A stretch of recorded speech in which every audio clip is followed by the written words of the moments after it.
Quand j'étais petite, mon papa il a intégré dans la famille vers l'âge de... J'avais 8-9 ans, quoi. Environ. La communication non violente. Puis souvent, quand je regarde sur Internet, qu'est-ce qui est présenté, c'est vraiment la technique en soi. Mais je voyais peu de témoignages de personnes qui l'avaient vraiment vécu. Puis j'avais vraiment envie d'ouvrir un espace aujourd'hui avec lui pour qu'il partage autant sa vision en tant que papa, de comment il a fait pour intégrer ça, puis comment ça s'est passé, les défis. Puis moi, comment j'ai vécu ça en tant que petite fille aussi, de voir ce cheminement-là. Fait que présentement, finalement, je voudrais peut-être qu'on commence juste par voir comment ça t'est venu, cette idée-là d'intégrer la CNV dans la famille. Aux alentours des années 2003-2004, il y a eu comme une vague là, au Québec, et puis il y a plusieurs enseignants qui ont commencé à promouvoir la CNV. Puis à un moment donné, j'ai une amie qui est allée suivre la formation de base. Puis elle m'a dit « tu devrais aller suivre ça, c'est vraiment génial comme approche, puis je pense que ça pourrait te servir, tout ça. » Puis ça s'appelle la communication non violente, t'sais. Puis là, ma première réaction, c'est je suis pas violent, j'ai pas besoin de ça. Qu'est-ce que tu veux dire par là? Puis fait que déjà, j'étais sur la défensive à cause du nom. Bien sûr, cette nomination-là de communication non violente, ça va avoir un effet qui va repousser plusieurs personnes d'emblée. Par contre, quand on se donne la peine, premièrement, de lire le bouquin, on voit d'où vient le nom communication non violente, donc du mouvement de la non-violence de Gandhi. Donc ça, c'est une chose. Et puis, c'est vraiment là-dessus que Marshall Rosenberg s'est inspiré pour, si on veut, nommer l'approche, mais que pour lui, c'était vraiment une approche, je veux dire, il y a tellement de violence dans le monde, il y a tellement de guerres, il y a tellement de façons violentes de régler les conflits, que je veux vraiment, à ma façon, contribuer à faire en sorte que ça change. Puis c'est quoi pour toi aujourd'hui la violence? C'était quoi cette violence-là? Puis comment qu'elle se manifestait dans la famille? Super. En fait, ce qu'il faut voir, c'est que dans la définition de la CNV, ce qui est considéré comme étant violent, c'est vraiment toutes les interactions qu'on peut avoir dans la vie de tous les jours où on va teinter nos propos des interprétations puis des jugements qu'on a de l'autre. Donc, on va s'entendre que pour être violent, ça ne veut pas nécessairement dire qu'on va crier ou qu'on va frapper ou qu'on va... Par contre, ce qui est considéré comme violent, c'est tout ce qui va fermer l'autre de par l'interprétation que je vais faire d'un geste que l'autre vient de poser. Donc, autrement dit, je vais donner mon interprétation de « tu viens de me parler sec » ou « tu viens de me parler bête » ou « tu viens de faire telle ou telle chose », plutôt que d'approcher l'autre avec des faits concrets, comme si j'étais une caméra qui filme l'autre puis qui va décrire des faits. Et puis, quand on entre dans ce langage-là, dans lequel on a à peu près tous grandi, et puis qu'on utilise les jugements, les interprétations qu'on a, ça a pour tendance de fermer l'autre. Et c'est ça qu'on considère, si on veut, dans un sens, en CNV, être violent. Donc, qui ne contribue pas à l'ouverture de l'autre, si on veut. Puis, concrètement, toi, avec nous, quand on était petit, est-ce que tu vois que justement, cette violence-là se manifestait d'une manière en particulier? Oui, en fait, à plusieurs égards, effectivement. D'une part, et je pense que j'étais vraiment convaincu en tant qu'adulte de savoir ce qui était le mieux pour vous. Tu sais. J'avais fait des choix pour vous au niveau de l'éducation, j'avais fait des choix pour vous au niveau de la nutrition, au niveau de la santé. Hein? Si on veut, de par mon background en tant que professionnel de la santé. Donc, j'avais vraiment la croyance profonde que je savais ce qui était le mieux pour vous. Fait que ça, c'est une chose. On peut vraiment penser, savoir ce qui est bon pour l'autre. Et en même temps, parce qu'on pense vraiment profondément que c'est la meilleure chose de manger bio, puis de se faire traiter en médecine alternative, d'envoyer les enfants dans une école Waldorf alternative, etc., etc., de penser que c'est les meilleures choses, il reste que ça peut convenir ou pas convenir à certaines personnes, d'une part, puis d'autre part, ça peut même leur faire vivre des choses. Et puis, parce que moi, je pense que c'est vraiment la bonne chose pour toi, si tu me dis quelque chose en tant que petite fille, j'avais vraiment tendance à ne pas écouter ton message ou à ne pas entendre ce qu'il y avait en dessous de ton message. C'est-à-dire que ce que j'entendais, c'est les mots que tu me disais. Et parce que j'avais vraiment la croyance de faire les bons choix, j'arrivais pas à capter le message qu'il y avait en dessous de ce que tu me disais. Alors ça, pour moi, ça a été la grande chose que la CNV m'a appris, c'est de ne pas entendre que les mots que les gens te disent, surtout les enfants, mais n'importe qui en fait. Donc de ne pas entendre les mots, que les mots, mais d'aller chercher quel sentiment et quel besoin est en dessous de ça. Puis c'est ça ce qu'on appelle ce qui est vivant chez l'autre.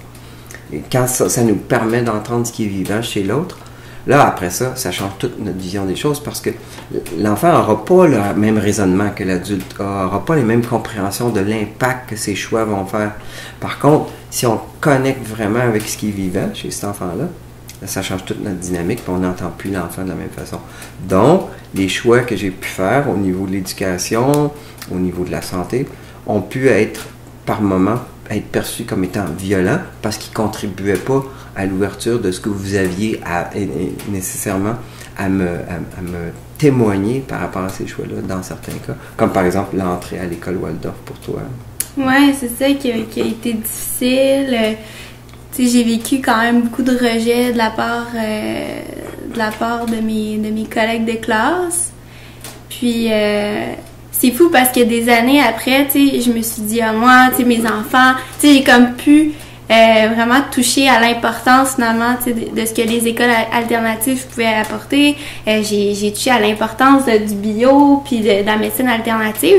Puis là, je me disais, tu sais, moi aussi, quand je vais avoir des enfants, tu sais, je vais les envoyer à l'école alternative, puis je vais leur faire manger de la bouffe bio. Puis à un moment donné, ma mère m'avait juste dit, tu sais, c'est drôle, tu sais, tu vas répéter exactement ce que ton père a fait, alors que toi-même, moi, ma mère se rappelait que j'en souffrais beaucoup, tu sais, du fait de me faire imposer ces choses-là. Fait que c'est comme juste de voir, finalement, où tu sais, le besoin du parent puis le besoin de l'enfant peuvent se rencontrer, tu sais, puis voir comment que, finalement, de pas être écouté, ça peut être presque aussi nocif parfois que de manger pas tout à fait. La laitue bio, là, tu sais.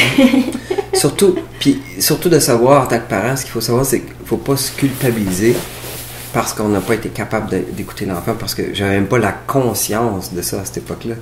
J'étais vraiment convaincu de savoir ce qu'il y avait de mieux pour vous, puis de prendre les bonnes décisions. C'est beaucoup plus tard, quand ton frère m'a vraiment témoigné du fait qu'il avait trouvé ça difficile par moment, d'essayer de me dire des choses, puis de vraiment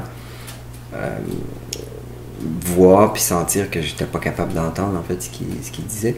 C'est beaucoup plus tard que j'ai été capable de comprendre le message qu'il y avait en dessous de ça. Puis l'enfant, en fait, ce qu'il va recevoir bien plus, c'est pas c'est bon pour toi ou c'est ce que je choisis pour toi. Il va recevoir tu sais pas ce qui est correct, puis moi je sais ce qui est correct, tu sais. Alors qu'il y a quelque chose d'important à nous témoigner, puis si on est capable juste de l'entendre, les sentiments, les besoins qu'il y a là, ça fait toute une différence parce que c'est le processus d'empathie en fait, en CNV. Mm-hmm. Puis tu sais, ça me fait penser aussi, tu sais, il y a eu vraiment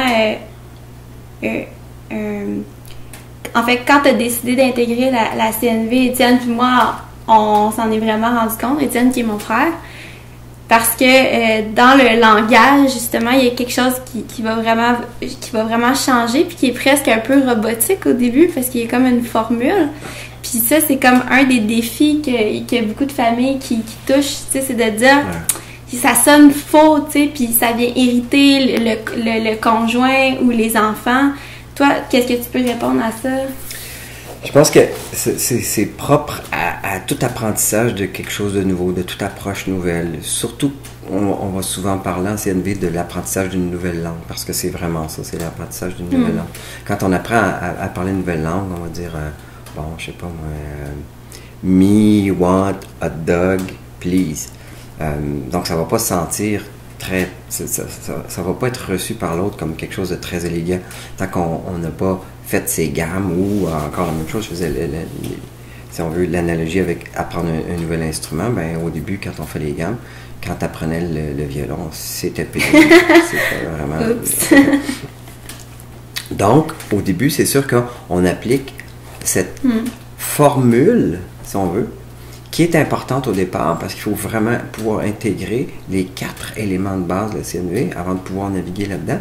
Et c'est sûr que ça va sonner très, très mécanique au début, puis la plupart du temps, ça ne va pas combler le besoin d'authenticité des gens qui sont avec nous. Et c'est ça qui fait que ça peut être irritant au départ.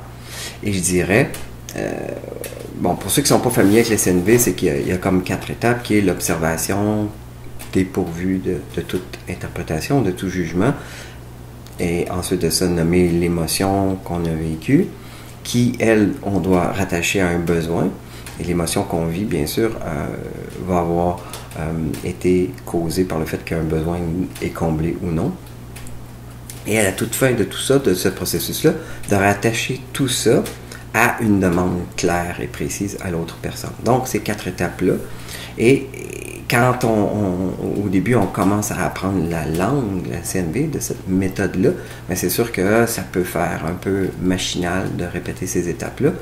Et surtout, ce qui est important, c'est qu'on va avoir tendance à l'utiliser, la CNV, dans des moments où on est déclenché, justement, où on est irrité. Et de jamais faire l'erreur d'aller parler à quelqu'un quand on est déclenché. T'sais. Il y a tout un processus à faire avant avec soi-même, avant de pouvoir ouvrir la bouche et de parler à l'autre personne. Parce que souvent, on va parler à l'autre personne, puis c'est l'erreur qu'on fait quand on commence à faire de la CNV, on va parler à l'autre personne, puis on va, bien sûr, avoir été by the book et réciter la petite formule, observation, sentiment, besoin, demande, mais on est chargé d'émotivité. Alors, ce que l'autre personne reçoit, c'est pas la phrase qu'on vient de dire, c'est la charge d'émotion qui est en dessous de ça. Ça n'a aucun impact. Donc, les gens vont perdre confiance en la CNV, alors que le cadre des 4 étapes est seulement là pour supporter quelque chose de beaucoup plus important qui prend des années à maîtriser. Mm-hmm.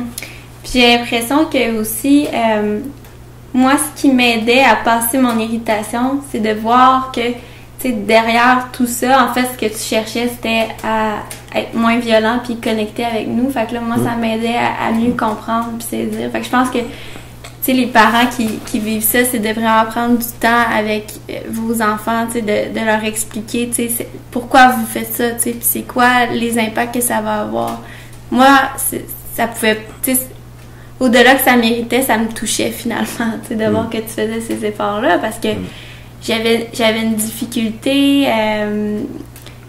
à communiquer avec toi au début, puis il y a même eu des moments où je pense que tu te sentais dépassée, puis par le fait que tu étais seule avec nous quand on était chez toi, puis tu vivais beaucoup d'irritation, tu sais, qui en est même venu des fois à des gestes tout banals, tu sais, de serrer le bras ou de, tu sais, tirer le chandail, puis c'est vraiment, tu sais, il y en a qui appellent ça la violence éducative ordinaire, c'est des petits gestes qui se faufilent. Comment t'expliques ça à un parent qui se rend jusque-là, tu sais, à serrer le bras de l'enfant super fort ou à le tirer? Ou... Merci de le mentionner. Ben, en fait, j'explique ça tout simplement comme on peut le voir, c'est assez simple, c'est que on n'a pas su reconnaître, en tant qu'être humain, les étapes qui ont mené à ça, les irritations, les contrariétés qui ont mené à ça. C'est-à-dire qu'on n'a pas été en lien avec ce qui était vivant en nous. Donc, l'émotion, ou si on veut, la cascade d'émotions qui ont mené à ça, on n'a pas été à l'écoute de ça, donc on n'a pas pris soin de se donner de l'empathie pour l'irritation qui était là. Et ça, je dirais, c'est sûrement, de tous les outils de la CNV, c'est pour moi l'outil le plus puissant, c'est le processus d'auto-empathie. Donc, je dois connecter d'abord et avant tout avec ce qui se passe en moi, pourquoi je ressens cette irritation-là. Donc, il y a sûrement un ou des besoins qui ne sont pas comblés. Je vais m'occuper de ça avant même de penser ouvrir la bouche. Parce que ce que je veux dire, ça va probablement heurter quelqu'un. Et c'est ça qui est violent. C'est de ne pas communiquer avec l'autre d'une façon où ce qui va être dans l'ouverture pour recevoir à quel point je suis irrité parce que j'ai besoin de support ou de calme ou peu importe. Donc, qu'est-ce qui mène les parents à arriver à ça? C'est ça, c'est que les parents, souvent, en tant qu'être humain, puis pas juste les parents, mais oui, les parents, on est surchargé, si on veut, de par les demandes de toute la vie courante. On joue au Superwoman, au Superman, on veut être actif sur le marché du travail, on veut être actif dans notre vie tous les jours, on veut être les meilleurs parents, procurer tout ce qu'il y a de mieux, puis finalement on s'oublie et on accumule des contrariétés, des petites choses. Ces contrariétés-là s'accumulent, et si on ne fait pas le processus interne de se donner de l'empathie ou de demander de l'empathie à quelqu'un près de nous, ben éventuellement ça explose puis ça saute. Ça, c'est pas... Finalement, il y a aussi un manque d'éducation émotionnelle à quelque part là-dedans. Totalement. Ça, c'est un point super important. Puis on le notait, on en discutait tantôt. Une des choses les plus importantes aussi qui ont été malheureusement souvent prêtées à la CNV, c'est que c'est un processus trop intellectuel parce que les gens vont parler de leurs émotions, ils n'ont pas nécessairement les sentir. Donc je pense que pour moi, les deux ont leur place, les deux ont leur importance. Oui, c'est important d'identifier l'émotion, ça c'est hyper important. Puis dans notre société, je pense malheureusement qu'il n'y a pas beaucoup de choses qui sont faites en éducation par rapport à ça. Et c'est important de pouvoir l'identifier, donc de mettre un nom. Est-ce que je vis de la joie? Est-ce que je vis de la colère? Est-ce que je vis de la contrariété? Est-ce que je me sens irrité? Ou je suis vraiment en colère? Peu importe l'émotion que je vis. Donc, de pouvoir l'identifier. Ça, c'est une chose hyper importante. Mais avant ça, il y a une sensation qui est arrivée dans le corps, qui est la vraie émotion, qui, elle, dure quelques secondes à peine. Elle va déclencher une sensation dans le corps, une sensation corporelle. C'est à elle qu'il faut qu'on s'attarde. Avant même d'arriver à chercher quelle émotion que c'est. De rester avec cette sensation-là. Et puis là, je pense qu'il y a beaucoup d'éducation à faire à ce niveau-là, de valoriser ça. Et puis de mettre une emphase sur d'aller chercher cette sensation-là qui est à l'intérieur de nous, de connecter avec cette sensation-là, qui ne dure pas longtemps, mais qui est une information hyper importante. C'est un signal d'alarme. Ouais. Hein? C'est l'indication, c'est la lumière qui flash dans notre tableau de bord, qui clignote dans le tableau de bord pour dire « Hey, là, tu viens de vivre quelque chose, là. » Puis il y a une sensation qui est là, qui ne dure pas longtemps. Parce qu'après 2 ou 3 secondes, en fait, c'est l'interprétation qu'on met. Mais c'est là que le bordel commence, en fait. C'est ça. Fait que c'est de prendre un temps, tu sais, puis ça pourrait être, je vis une situation, puis là, je me retire, puis là, je suis avec moi-même, puis là, je fais comme, OK. Là, ici, je sens que ça brûle, puis ça descend, puis ça serre, dans ma gorge, ça pique, tu sais, puis juste comme encore une fois, finalement, d'observer qu'est-ce qui se passe sans juger les sensations aussi. J'ai l'impression que ça se répète dans le corps aussi. Tout à fait. Exactement comme on le fait dans les mouvements de méditation vipassana. Ouais. D'être en contact avec ce qui est là, pendant que c'est là. Et ça finit par passer.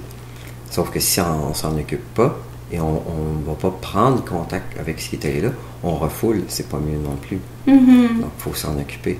Ça a été, il y a un élément déclencheur qui a généré cette sensation corporelle-là qu'on va nommer émotion. Et cet élément-là, cet événement-là qui est arrivé, bien là, d'en prendre soin, d'en prendre note pour savoir lequel ou lesquels des besoins ont été comblés ou pas comblés, qui ont amené une émotion. Et c'est là où c'est important de voir que ça nous amène à découvrir tout un monde, c'est la beauté des besoins humains. Oui, tu arrives à mieux te connaître finalement à travers la CNV, à mieux te comprendre. Tout à fait. Moi, le cadeau que ça m'a donné, c'est de mieux me comprendre et de mieux vous comprendre. De me voir que, OK, en fait, c'est un super cadeau que Marshall Rosenberg m'a fait un jour. Je lui posais une question par rapport à shit, ça me rend vraiment en colère totale quand je demande telle chose, puis elle me dit non.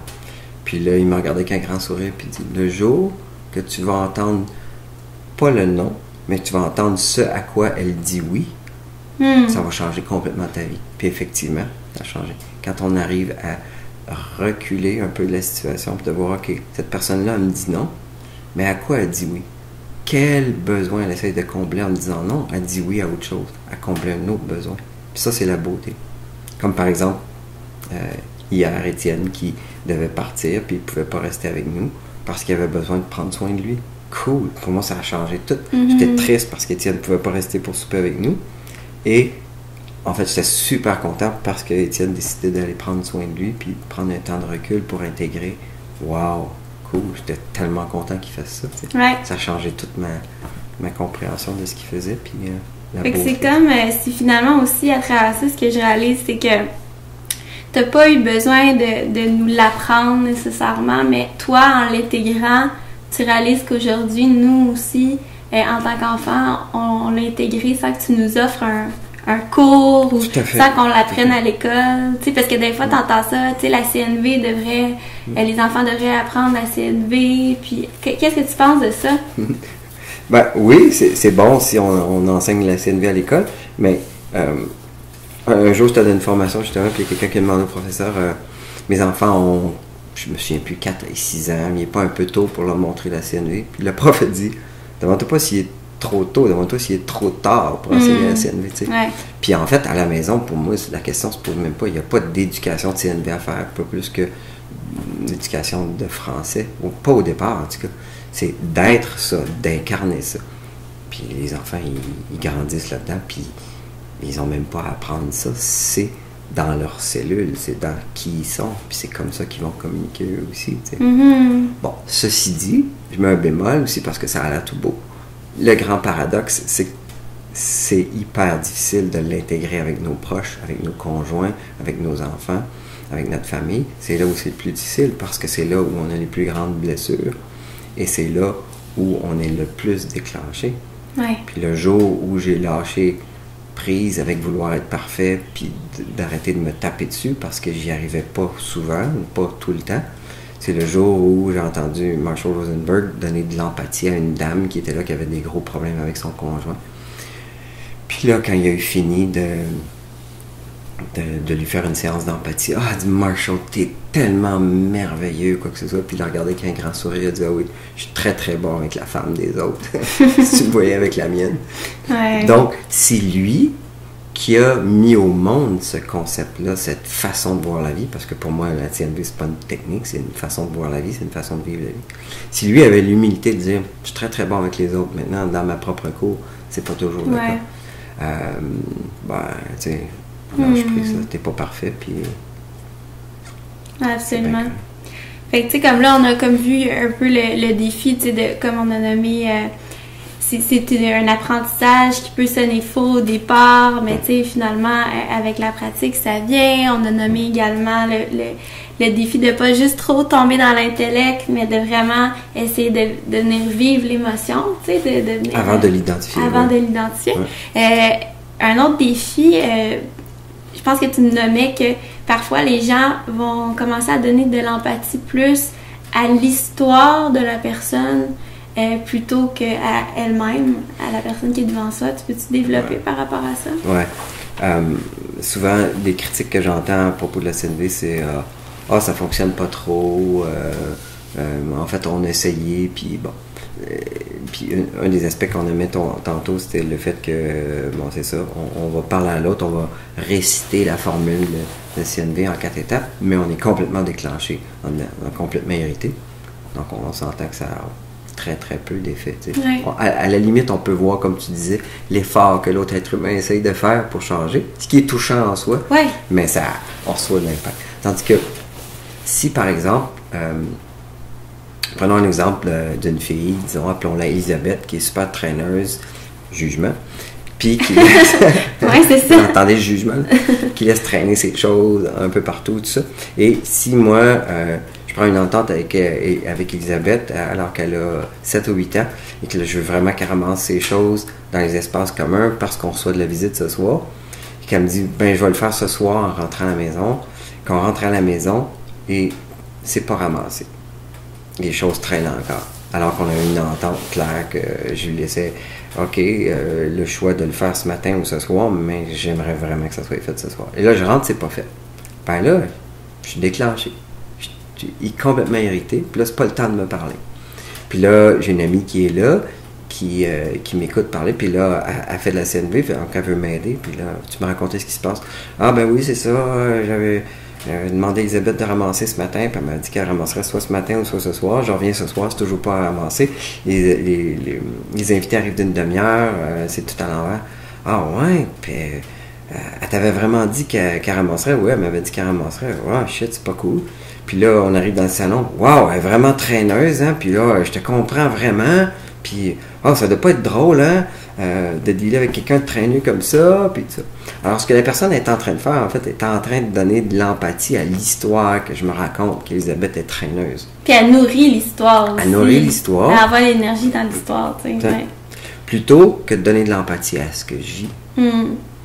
Alors, si on avait vraiment été capable de connecter avec ce qui était présent là, plutôt que l'histoire que je me raconte qu'Elisabeth est traîneuse, en fait, de quoi j'avais besoin? J'avais besoin de support, puis j'ai besoin aussi d'avoir confiance, que si j'ai une entente avec quelqu'un, que je peux faire confiance, tu sais, sur cette entente-là, puis qu'on va vraiment faire ce qu'on dit qu'on va faire. Donc, il y a une notion de confiance qui est hyper importante, là, qui est comme, est-ce que je peux vraiment m'appuyer sur ce qu'on va dire?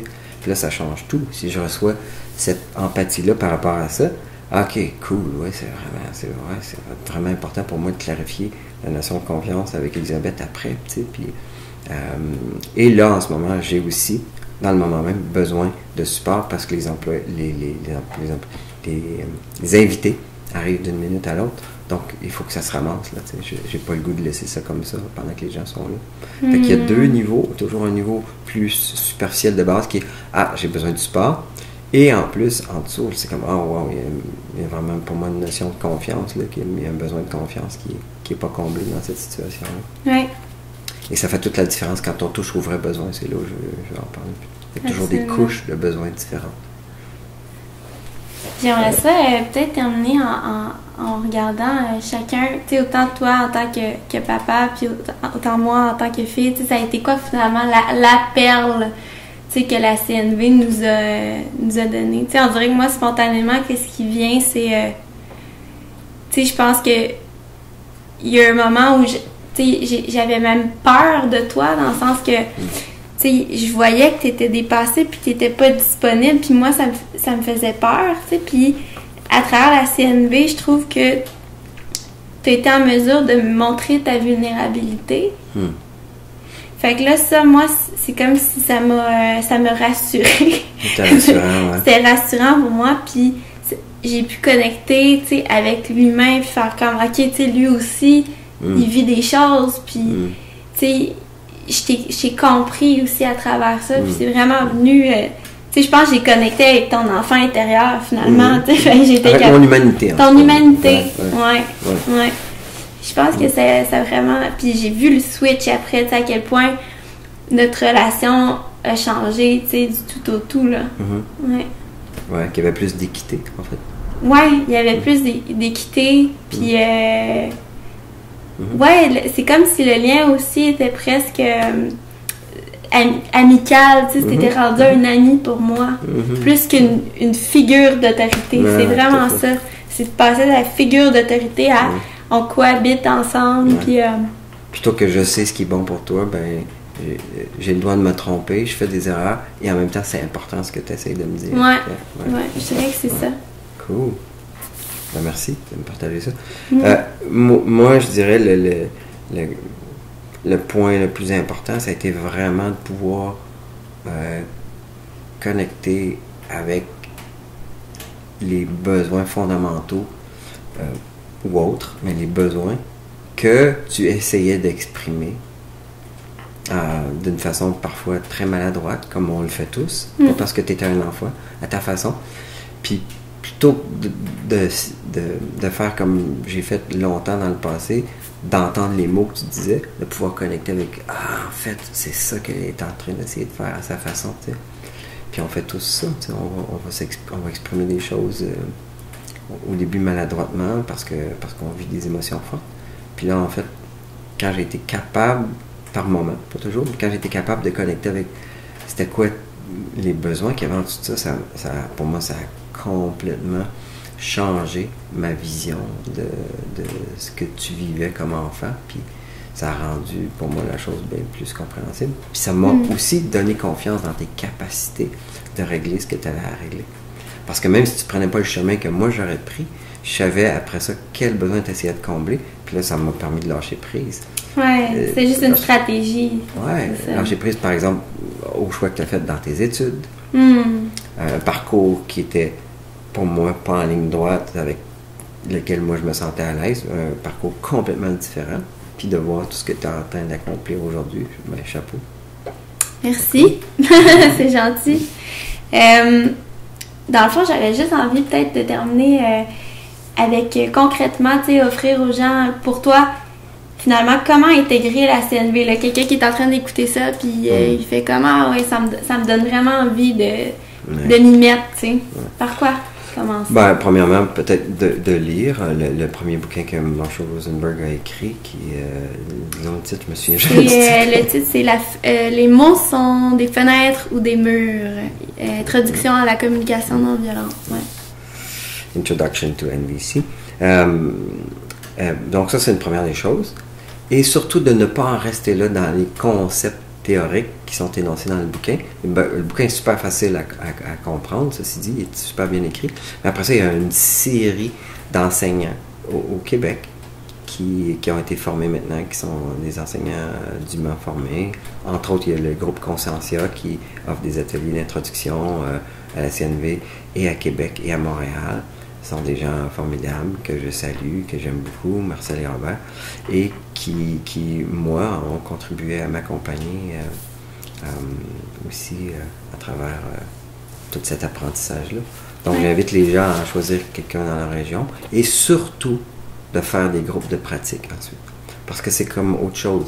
Si j'apprends l'espagnol dans un bouquin, bon, je vais retenir des choses, mais si je vais l'intégrer puis parler avec des Espagnols, ben je vais intégrer cette langue-là. Donc, si je veux parler et me pratiquer pour développer des habiletés en CNV, ben je dois pratiquer avec des gens qui vont pouvoir me donner du feedback sur ce qui se passe, puis comment mieux intégrer ça, puis justement que ça sonne plus comme me want hot dog.